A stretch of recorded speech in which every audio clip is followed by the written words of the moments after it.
Combien de fois avons-nous entendu parler dans les nouvelles ou ailleurs de quelqu'un qui a vécu chichement, littéralement, comme ceux qui n'ont rien.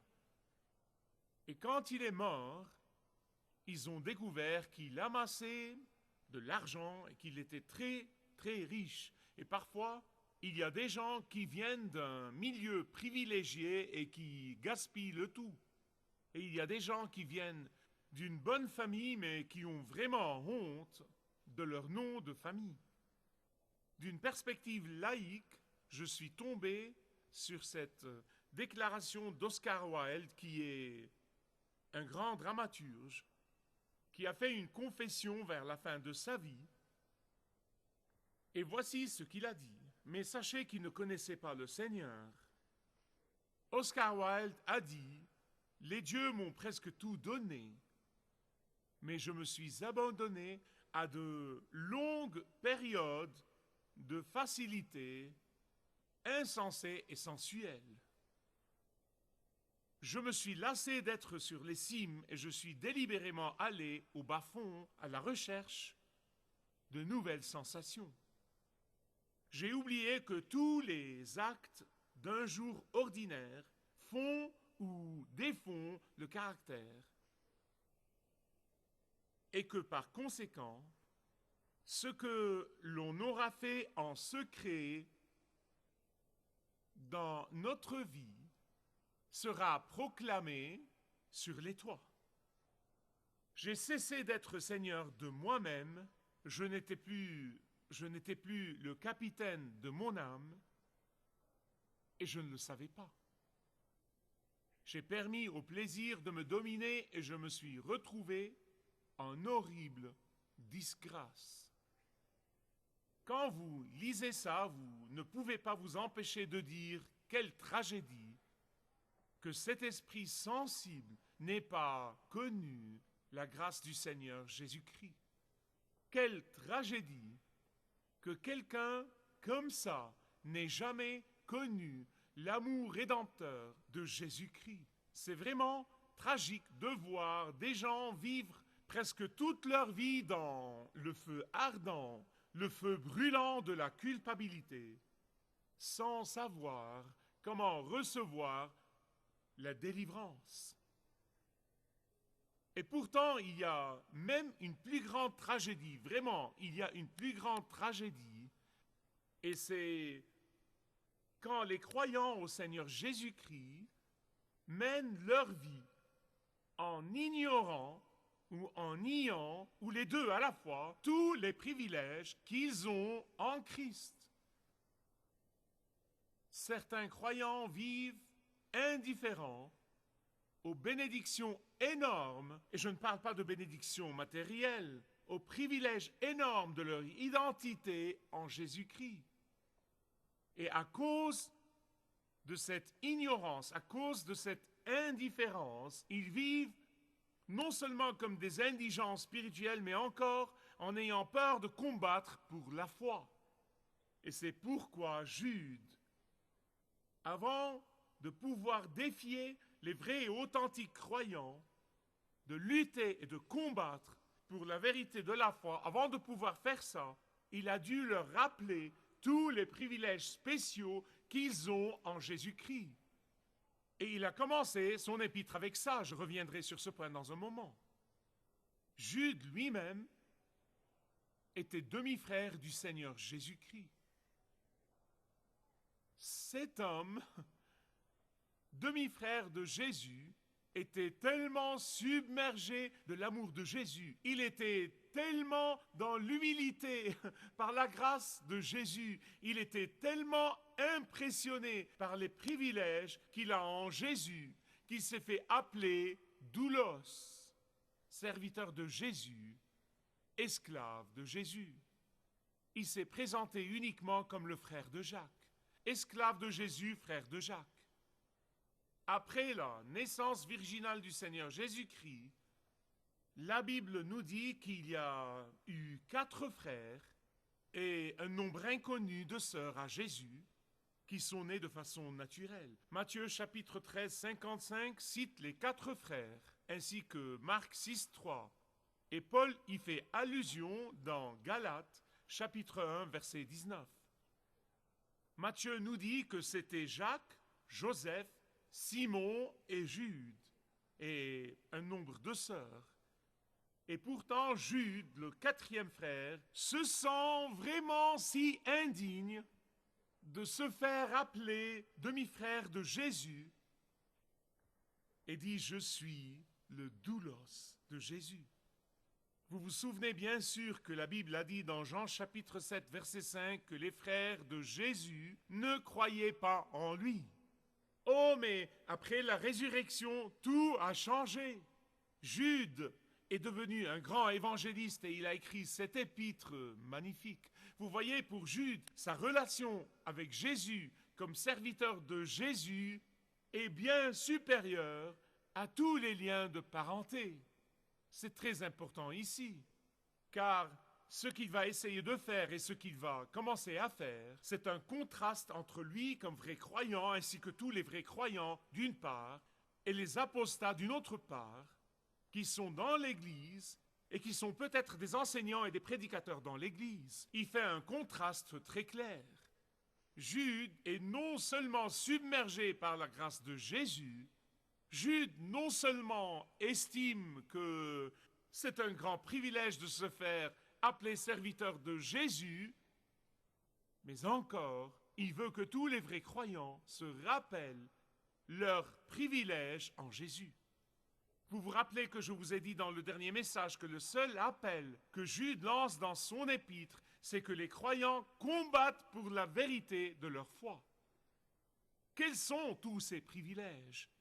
Qui devrait nous encourager et nous fortifier et nous motiver et nous équiper pour la bataille de la vie? Eh bien, ils sont au nombre de 4 et pour commencer à les étudier, je vous prie d'ouvrir avec moi à Jude. C'est un seul chapitre. Nous allons lire les 2 premiers versets. Levons-nous ensemble en l'honneur de la parole de Dieu.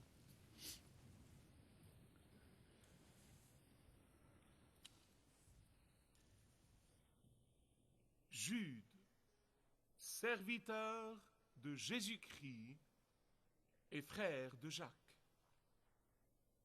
À tous ceux qui sont appelés bien-aimés en Dieu le Père et gardés pour Jésus-Christ, que la miséricorde, la paix et la charité vous soient multipliées.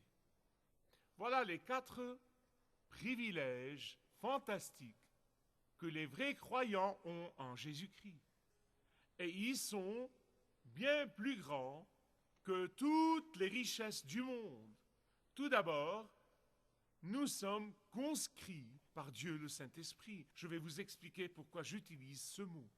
Deuxièmement, nous sommes les bien-aimés de Dieu le Père. Et troisièmement, nous sommes gardés pour Dieu le Fils, le Seigneur Jésus-Christ. Et quatrièmement, nous sommes abondamment bénis de la Sainte Trinité. Il dit que les vrais croyants sont appelés de Dieu le Saint-Esprit. C'est lui qui nous appelle.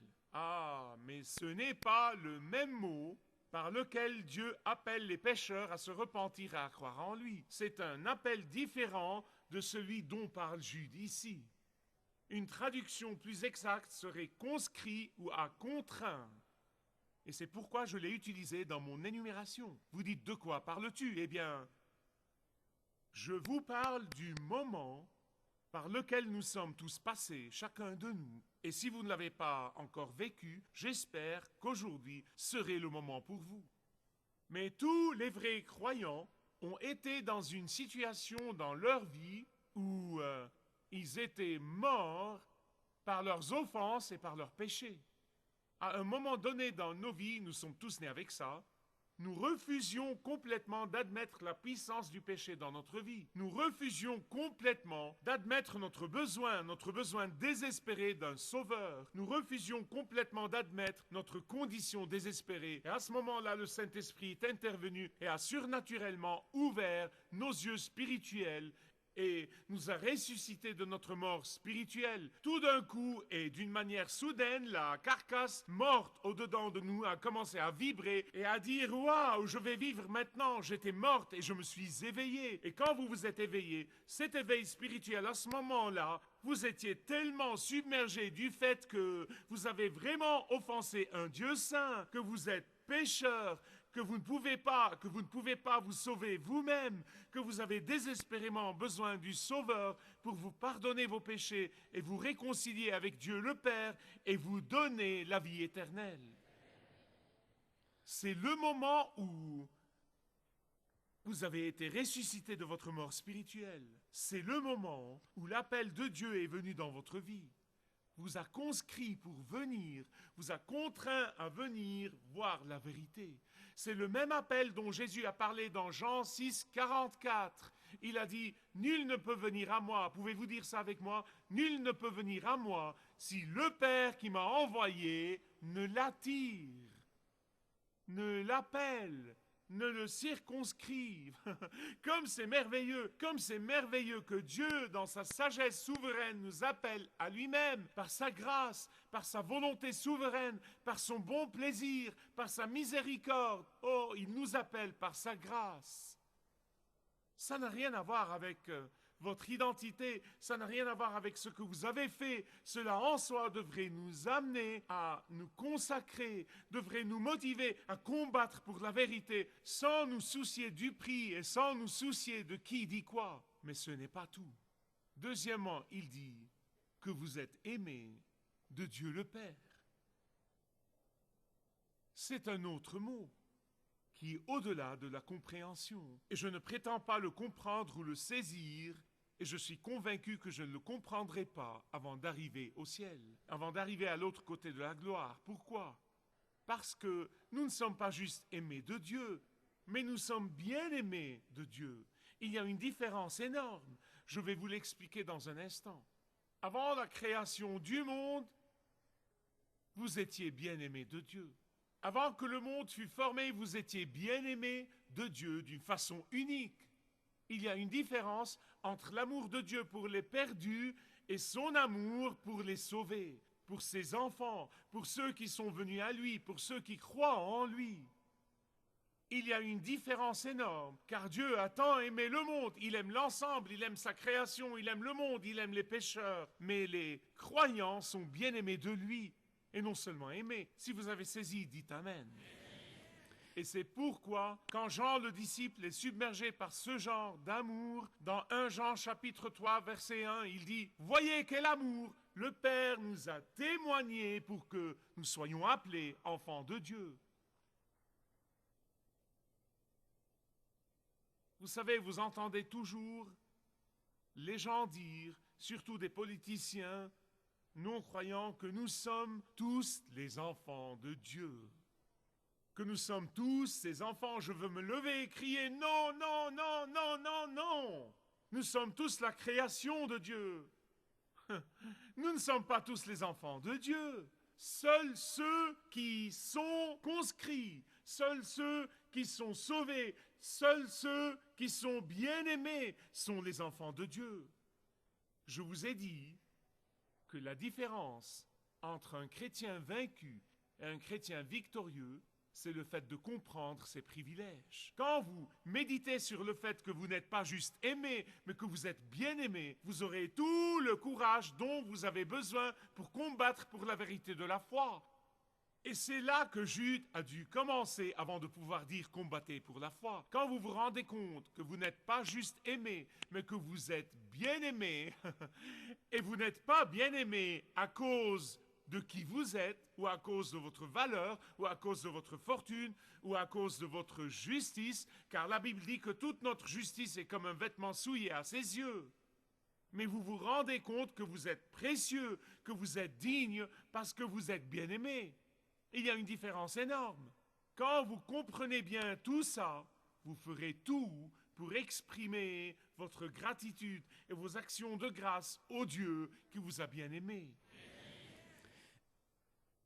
Nous sommes non seulement circonscrits de Dieu, le Saint-Esprit, et bien-aimés de Dieu le Père, mais troisièmement, il dit que nous sommes gardés pour Dieu le Fils, le Seigneur Jésus-Christ.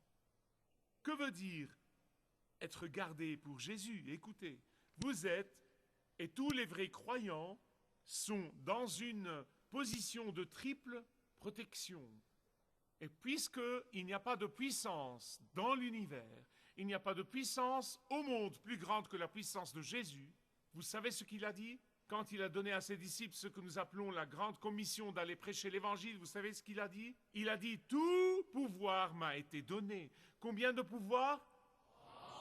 Tout pouvoir m'a été donné. Il n'y a pas un pouvoir dans l'univers qui soit plus grand que le pouvoir de Jésus. Et de ce fait, personne et rien et aucune puissance ou force au monde ou dans l'univers ne peut jamais vous ravir de la main de Jésus. Quel réconfort! Et c'est pourquoi le croyant ne pêche pas habituellement. C'est pourquoi le croyant ne pêche pas continuellement. C'est pourquoi le vrai croyant ne reste pas dans le péché trop longtemps, mais à l'instant où il pêche, il revient à son papa et confesse son péché, et reçoit le pardon de lui. Ah, mais voilà le problème. Il y a tant de gens dans les églises qui ressemblent aux chrétiens. Il y a tant de gens dans les églises qui ressemblent aux moutons. Il y a tant de gens qui sont des loups en habits de brebis et ils montent en chair partout dans le pays. Et ils vivent habituellement dans le péché, sans conviction. Puis ils parlent de la grâce de Dieu. Je reviendrai sur ce point dans le prochain message. Ils travestissent la grâce de Dieu. Pourquoi? Pourquoi font-ils ça? Parce que leur nature n'a jamais changé. Et c'est pourquoi les vrais croyants n'ont pas peur des faux enseignants, mais ils sont toujours prêts à les affronter. Pourquoi? Parce que nous avons confiance en notre identité? Absolument pas.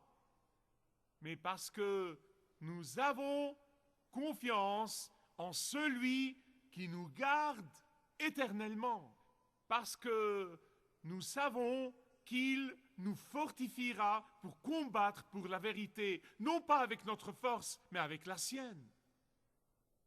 Comment est-ce que Jésus nous garde dans sa triple protection? Eh bien, la Bible dit qu'il intercède continuellement auprès du Père pour les croyants. N'est-ce pas étonnant de penser que votre nom est mentionné tous les jours au ciel?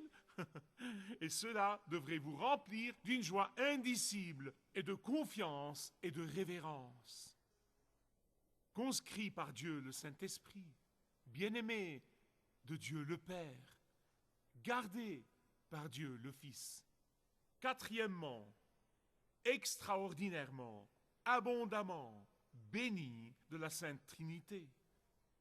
Il y a essentiellement 3 thèmes majeurs qui dominent nos vies. Premièrement, notre relation avec Dieu. Deuxièmement, notre relation avec nous-mêmes. Troisièmement, notre relation avec les autres. Pensez-y, ces 3 thèmes sont littéralement les thèmes primordiaux de la vie.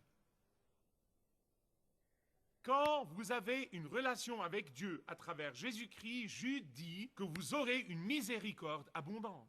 Qu'est-ce que cela veut dire? Cela veut dire que Dieu ne vous donne pas ce que vous méritez. Lorsqu'il s'agit de notre relation avec nous-mêmes, je pense que vous savez, et je sais, que nous voyons des gens qui vivent dans un état de guerre. Il y a des guerres dans leur maison. Il y a des guerres où qu'ils aillent. Il y a des guerres dans leur volonté. Et ils luttent et leur guerre ne s'arrête pas. Ah, mais quand vous connaissez la miséricorde de Dieu, pour avoir reçu la miséricorde de Dieu, à ce moment-là, vous aurez la paix intérieure. Ça ne veut pas dire que nous n'avons pas des moments où notre paix est troublée. Non, mais je parle de la paix continue, la paix intérieure, la paix de savoir que mes péchés, non pas en partie mais en entier, ont été tous pardonnés. La paix de savoir que ma culpabilité a été effacée et la paix de savoir que je suis la propriété de Jésus et sous sa direction. Jésus dit, je vous donne ma paix, je ne vous donne pas la paix que le monde vous donne. Qu'est-ce que cela veut dire? Il dit, je ne vais pas vous donner cette paix simulée, je ne vais pas vous donner une paix temporaire, je ne vais pas vous donner une paix occasionnelle dans votre vie, je vais vous donner une paix permanente. Ma paix, vous l'éprouverez quand vous vous rendez compte de la miséricorde de Dieu et que vous vous l'appropriez. Et Jude continue et dit que ces bénédictions du Seigneur, de la Sainte Trinité, sont si abondantes, car il nous donne sa miséricorde et il nous donne sa paix et il nous donne son amour. Il les prodigue sur nous, il nous les donne multipliés. Vous savez, dans les années que j'ai passées à combattre pour la vérité dans une église apostate, je me souviens très bien de leur stratégie pour empêcher les vrais croyants de dire la vérité. Et vous savez comment ils le font pour nous empêcher de dire la vérité? En disant, tu n'as pas d'amour. Tu es une personne fanatique. Tu es intolérant envers les homosexuels. Tu n'as pas d'amour, Michael. Quand quelqu'un vous dit tu n'as pas d'amour et vous savez dans votre cœur que vous avez de l'amour pour Dieu et de l'amour pour les gens et vous le savez dans votre fort intérieur, non mais ils peuvent troubler votre pensée. Leur idée de l'amour, c'est la capitulation devant le péché. Leur idée de l'amour, c'est le compromis avec le péché. Oh, mais l'idée de Dieu de l'amour est différente. L'idée de Dieu de l'amour, c'est de clarifier la vérité. L'idée de Dieu de l'amour, c'est d'affronter le mal. L'idée de Dieu de l'amour, c'est de prévenir du danger mortel du péché. L'idée de Dieu de l'amour, c'est de mener les gens à la vérité. Les croyants qui ont reçu la miséricorde de Dieu, ils ont la paix d'esprit. Et ils ont de l'amour multiplié pour Dieu et pour les autres. Quoi que disent les autres, nous savons dans nos cœurs que nous aimons Dieu et que nous aimons les gens. Et quand vous avez la miséricorde et la paix et l'amour en abondance, vous voulez que les autres autour de vous le sachent. Car ces bénédictions et ces privilèges engendrent beaucoup de responsabilités. Mais je ne pense pas que je peux terminer ce message sans parler à cette personne qui est ici aujourd'hui ou qui nous regarde et qui n'a jamais éprouvé la miséricorde de Dieu. Aujourd'hui, vous pouvez littéralement vous jeter sur la miséricorde de Dieu et vous pouvez venir à lui en ce moment. Et comme vous vous jetez sur sa miséricorde, vous recevrez non seulement la miséricorde, mais encore la paix, et vous aurez l'amour en cadeau. Si vous désirez connaître Dieu d'une manière personnelle, demandez le livret « Retrouvez la joie que vous avez toujours désirée » et vous pourrez découvrir l'amour de Dieu pour vous et apprendre comment expérimenter son pardon.